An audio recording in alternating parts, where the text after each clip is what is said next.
here we are today, beautiful Sunday morning, and we're going to do a tribute to Lady Diana. We're going to do some hair. We've got a magnificent dress that has been custom made for Lady Diana. So it's been 20 years since Lady Diana has passed away. Now, Lady Diana, as I remember, the graceful lady, beautiful. So trying to do something to honour her with hair. So when I think of Lady Diana, I think of those beautiful, she always had short hair. So today we're going to do something with longer hair. So, you know, would Diana now have longer hair? Would she still have short hair? These are the questions that your mind plays when you're trying to honour such a beautiful lady. So I really originally worked on some styles that, you know, blow waving the hair and putting it up, how Lady Diana would have had her hair to be the same. But I just thought, you know, the last shoots that she ever did, she was changing her look and changing herself, where she was becoming less typical and more soft and just allowing herself to be who she was. So that's what I tried to keep. But today the gown is quite a little bit more, it's very, very modern and beautiful lace and it's modern. So we're going to do something very soft and angelic, keeping that's what Lady Diana would be. But rather than be so severe, I'm going to keep it with some soft wispy or whimsical pieces because I just want to soften her. And now she's known as everything being the graceful lady with softness. So we're going to go soft, and we've got beautiful blonde hair, soft, whimsical, and we're going to go quite high. So we have to build up hair here. So we're going to build up the hair with product, make it look magnificent, and we will add some hair extensions and padding because I just want it to be very soft without torturing the hair. And also we're going to be shooting outside in the elements as if it was a real bride. So, you know, out with shoots outside, so it will be it's got to stay the test of time with beautiful Melbourne weather.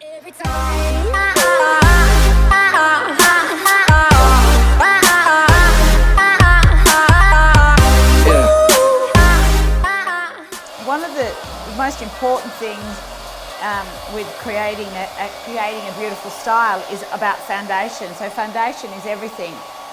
So I've basically done a doubling layering technique of product. We have beautiful hair, it's coloured, so it's very obedient, but we want it to do more. So I need to build product into it so that when I add heat, it will react and obey. But I also don't want to see it. So that's the key. So you've got to put something in it to build structure from within, so that when I do something with it, it's just there. So it's a layering technique, and it's really important that you know your product, so you know what they're going to do when you react. Because you don't. And for me, I want it to be soft and cloudy and angelic. So we're just layering this product in. We will add, but I don't want it to look like heavy hair. It's bridal, it's angelic, and it needs to be. So it's really, really important. So I'm just layer upon layer from roots to ends, drying it, and then brushing it out, and then drying it. And the other really, really important thing, that it must be bone dry. Any slight dampness and it'll just collapse.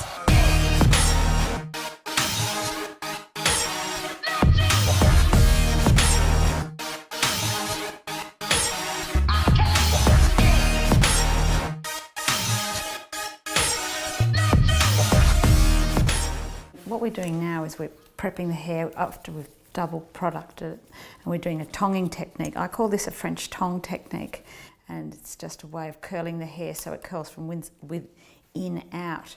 It gives it really, really strong hold. We don't really want a curl, we just want to prep the hair, and I'm also curling the hair in the direction that I'm going to put the hair up so that it all goes with. Makes life easy, and training the hair to go in the right direction. And I'm going to, I'm pinning it as I go to allow it to cool, to take the shape. And then we'll send lovely Lizzie up into makeup. So we'll do makeup, so it's setting. One of the biggest mistakes that people sometimes have is that they don't allow enough time for preparation. And it's important that you do prepare the setting, the foundation, all of this. So then when I actually come to doing the hair, it's really, really quick. You know, the model's hair is not that long, and I want to really lengthen it and to make it look really magical. So I've just, always got a bag of extensions, trying to work out, and obviously matching it to the colour. So if I get a great base, like I've got now, and then I'll use some show pony and some tape, and then I'll tape it to the extension piece and then add it to her hair. So it's just like colouring hair, so you just layer it upon layer over the top and then attach it so you get the lovely mottle effect, and then I'll get length, instant length, without colouring the model's hair or anything like that. So it's really, really quite quick and easy to do. And even though using tape is probably the most expensive way of doing it, but when you've got time against you, it's the most quickest effective way, because I can just tape it to my extension and then pin it to the hair. So you've got to use your head when time's against you and use all your elements to get it right. Okay, so what we're doing, we're ready to go now. With time's against us, of course, always the way. So I've just made a quick padding, and I've joined a hair extension piece to make some extra hair. So 2 paddings joined together and extensions, and I've got a tiny little ponytail on the top. We thread that through. We just need to make sure that it's in the right direction. Push all your pins in, and then with the little ponytail, I'll just use that to secure. Okay, so just going right round the padding. Paddings are fantastic because it doesn't hurt the model. Gives me va-va-voom. I've gone through and dusted the hair, and I'm just going to do a little bit of back combing, very gently. Because the hair's already got dust in it, it'll tease up very, very easily. We don't really, and teasing is there for a reason, but I don't want to see the stuff. Working systematically through the hair. It's really important that you work section by section. And because the hair's already prepped, you can see I'm just touching it and not hurting the model. That's not hurting you at all? No. Yeah, really good. Okay, drop that side.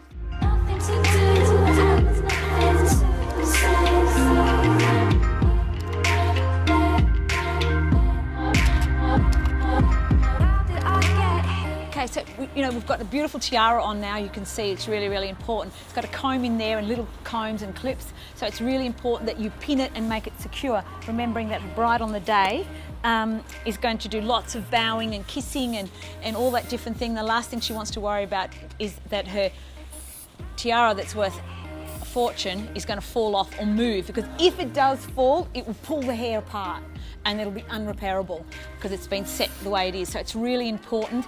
And generally a great tiara piece has all combs on and hooks on the inside that you can put it up. So you can see what I'm doing now.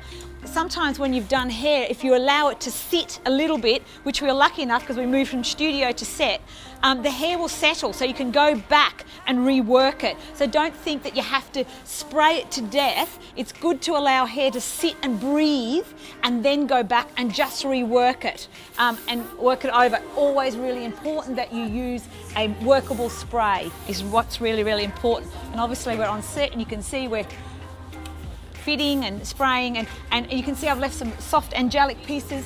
I've kept it soft and fluffy, just working. Another really great trick to do, if you use a U-pin, it's got a double prong action on it, so you can just use it for final dressing. Just make sure that all your pins are not visible.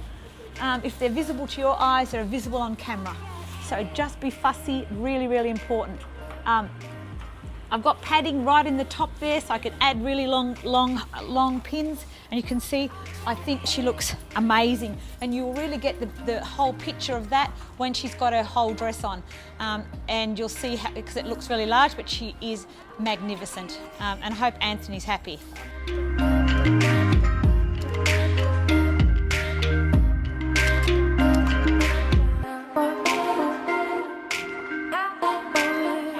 Here we are with the finished look in the magnificent dress. So you can see why the hair has gone up with the magnificent collar and the headpiece, and a beautiful looking model and a beautiful gown. It's just an amazing look. So it's all about the finished picture. The hair is not the main focus. It just works with the whole look, and that's really, really important when you do a shoot like this. I hope you like it. She looks amazing.